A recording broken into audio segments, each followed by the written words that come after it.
En Totus Podcast encontrarás contenido de diversa índole que seguro te va a proporcionar esos minutos de entretenimiento que nunca están de más. Aquí estamos otra vez con Totus Podcast, dispuestos a compartir unos minutos de curiosidades varias. Y saludos, José, mi Arturo Pérez Reverte. Mi Arturo Pérez Reverte a ti también, con Totus Podcast.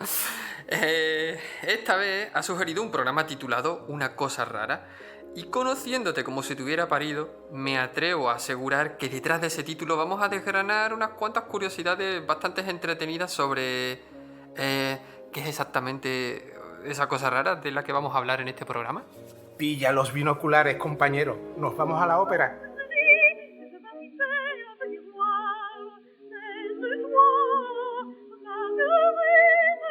Sabes de sobra que no necesito binoculares porque con la graduación de las gafas soy capaz de ver hasta las lunas de Júpiter. Y la ópera no es que sea una cosa rara, precisamente. Una cosa rara es el título de una ópera del siglo XVIII compuesta por el músico valenciano Vicente Martín y Soler. Y el logro de este compositor y de aquella ópera es que fue admirada por ni más ni menos el gran Johannes Chrysostomus. A mí me saca de Johann Sebastian Mastropiero y me pierdo, Antonio. Se trata de la forma pedante a lo Pedro Ruiz de llamar a Mozart. Ya sabes que hasta hace no mucho se bautizaban a los recién nacidos con múltiples nombres, siendo el nombre de bautismo de Mozart, pillo aire, Johannes Chrysostomus Wolfgangus Theophilus Mozart. Ahí ya has captado mi curiosidad.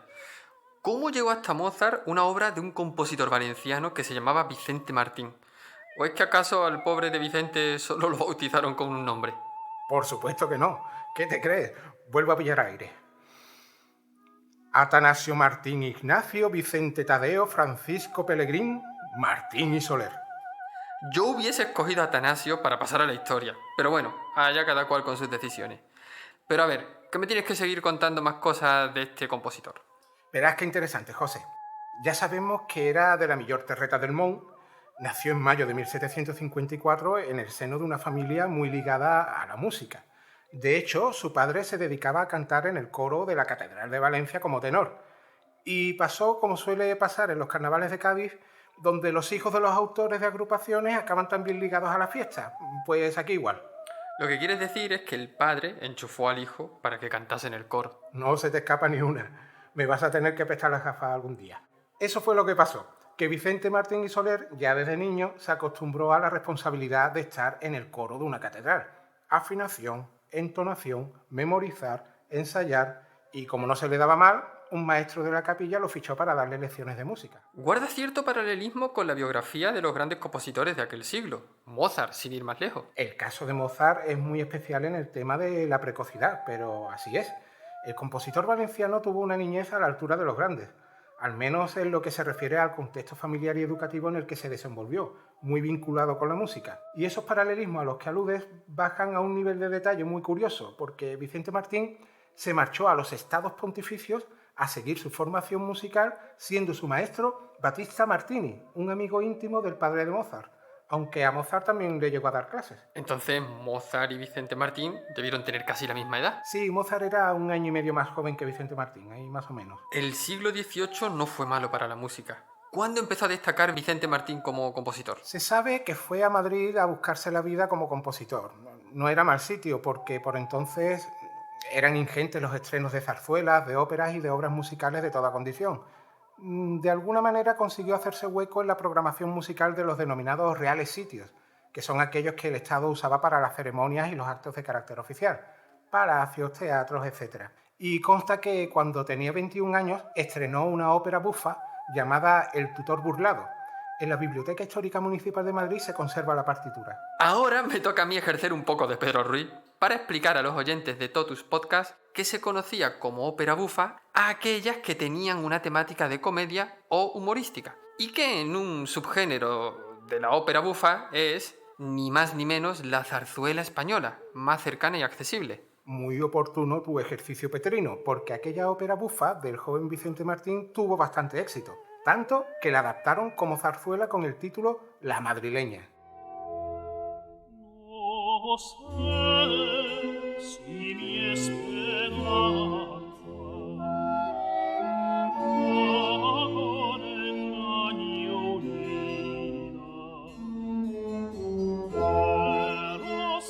le llegó pronto el éxito. Supongo que aquello le haría sopesar la posibilidad de irse a vivir a Andorra, como se hace en el siglo XXI. A Andorra no, pero a Nápoles sí. Y además con un dinerito que le había asignado el mismísimo príncipe de Asturias, que luego reinaría España como Carlos IV. Tampoco es que fuese un detalle desconocido. El propio Vicente Martín firmaba los documentos de aquella etapa italiana como maestro de capilla español, pensionado por Su Alteza Real el Príncipe de Asturias. Siguió los pasos de Maradona. ¿Y cómo le fue al bueno de Vicente en Nápoles? Pues al principio el chaval se buscaba la vida. Una cosa era estar becado por el Príncipe de Asturias y otra muy distinta encontrar el éxito en el país originario de la ópera. Pero mira, lo consiguió. El enchufe real debió tener mucho que ver, sin desmerecer el talento del compositor, claro, porque el mismo rey de Nápoles, Fernando IV, le encargó una obra que acabó triunfando. Era el año 1779 y Vincenzo Martini, el español, se había consagrado como compositor de ópera. ¿Y por qué decide componer una ópera titulada Una cosa rara? Porque ese título no suena muy solemne ni dirigido a los altos estratos de la sociedad napolitana. Porque Vicente Martín comenzó a aburrirse de las óperas serias. Donde verdaderamente se sentía a gusto era en el terreno cómico. La ópera bufa. Eso es. Se da la circunstancia de que en aquella época comenzaron a proliferar por toda Italia teatros populares y la demanda de este tipo de ocio era muy demandado entre los habitantes de las ciudades más pequeñas.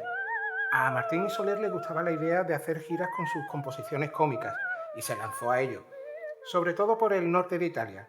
De aquella etapa son sus obras El amor celoso o Bromas por amor, por ejemplo.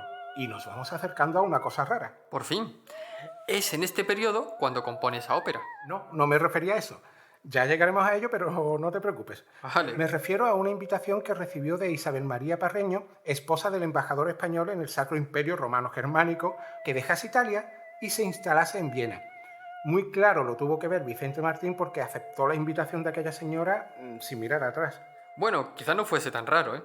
Tal vez aceptó porque vio la oportunidad de triunfar en la ciudad natal de Mozart. Y ya está, mal pensado, que eres un mal pensado. Sí, no te niego que esa fuese la principal razón, pero es que si no aderezo el vuelo de mi imaginación con cierto salseo, no me divierto tanto. No obstante, tienes razón, esa posibilidad de extender los éxitos logrados en Italia era motivación suficiente para aceptar la invitación. Y lo primero que hizo en Viena fue componer lo que mejor sabía, una ópera cómica. Aunque los comienzos en una nueva ciudad siempre resultan difíciles, a Martín y Soler lo avalaba su prestigio logrado en Italia. A nadie puede extrañar que pronto le llegase su primer encargo, componer una ópera cómica, El cascarrabias de buen corazón. Ehi, castagna, castagna! Ho vinto, ho vinto! Il zio è qui solo, o se egli ascoltarmi volesse. Io porrò tutti i pezzi come pria, se almen castagna! Signor, Por supuesto, la obra fue un éxito. Otro más para don Vicente. ¿Y llegó a conocer a Mozart? Sí, coincidió con él varias veces. Había cierto pique entre ellos. Como el pique que tenía Mozart con Salieri y que tan fantásticamente imaginó el director de la película Amadeus. No te creas. Estos se admiraban mutuamente, se llevaban bien. Mejor que tú y que yo, seguro. Pero hablemos ahora sí de la ópera Una cosa rara, cuyo título completo es Una cosa rara, eso es la belleza y la honestidad.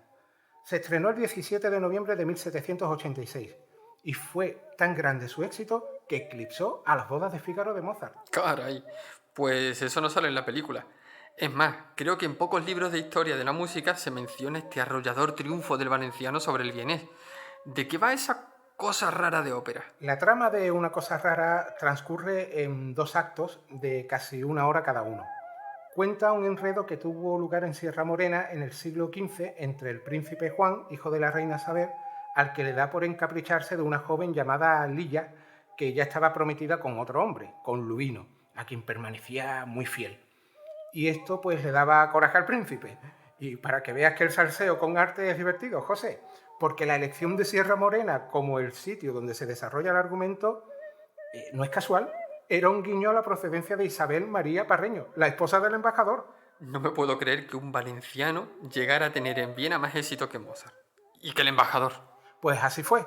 Vicente Martín se ganó las simpatías de toda Viena, incluyendo a Mozart. Aunque no sé si se ganó las simpatías del embajador, que se llamaba, por cierto, José Agustín de Llano. Pero volviendo a Mozart, este reconocía que hay muchas cosas realmente bellas en lo que hace. Eso lo decía cuando opinaba sobre el compositor valenciano. Es más, cuando Mozart compuso su ópera Don Giovanni, incluyó en una de las últimas escenas una parte de Una cosa rara. Este tipo de licencia se consideraba en estos niveles de popularidad como un reconocimiento o un guiño al talento del otro compositor. Y la obra se seguirá representando, claro está. Sí, y para quien tenga curiosidad, dejamos en nuestra web un vídeo para que podáis ver esta ópera y podáis presumir ante vuestros amiguetes que habéis pasado parte de la noche viendo Una cosa rara. Y cuando los amiguetes tuerzan el gesto, pasadle el enlace de este programa. Así os ahorráis, tenéis que darle explicaciones. Pues nada, en estos pocos minutos hemos aprendido que el éxito en el mundo de la ópera del siglo XVIII no fue ajeno para el compositor de la terreta, don Vicente Martín y Soler, que después de aquel aldabonazo fue fichado por la emperatriz rusa Catalina II. Así que se fue a aquel país a seguir componiendo. Hubo en esta última etapa de su vida un escaqueo a Londres, pero finalmente regresó a San Petersburgo, donde falleció. Su muerte no lo consagró en la historia, al menos si lo comparamos con el caso de Mozart. Nadie es profeta en su tierra. Pero vamos, que de un tiempo a esta parte el reconocimiento de la obra del compositor valenciano sigue ganando el terreno que se merece en la historia de la música europea. Muchas gracias, Antonio. Vamos a cerrar el programa, pero antes te voy a enseñar, ahora que nadie nos ve, una cosa rara.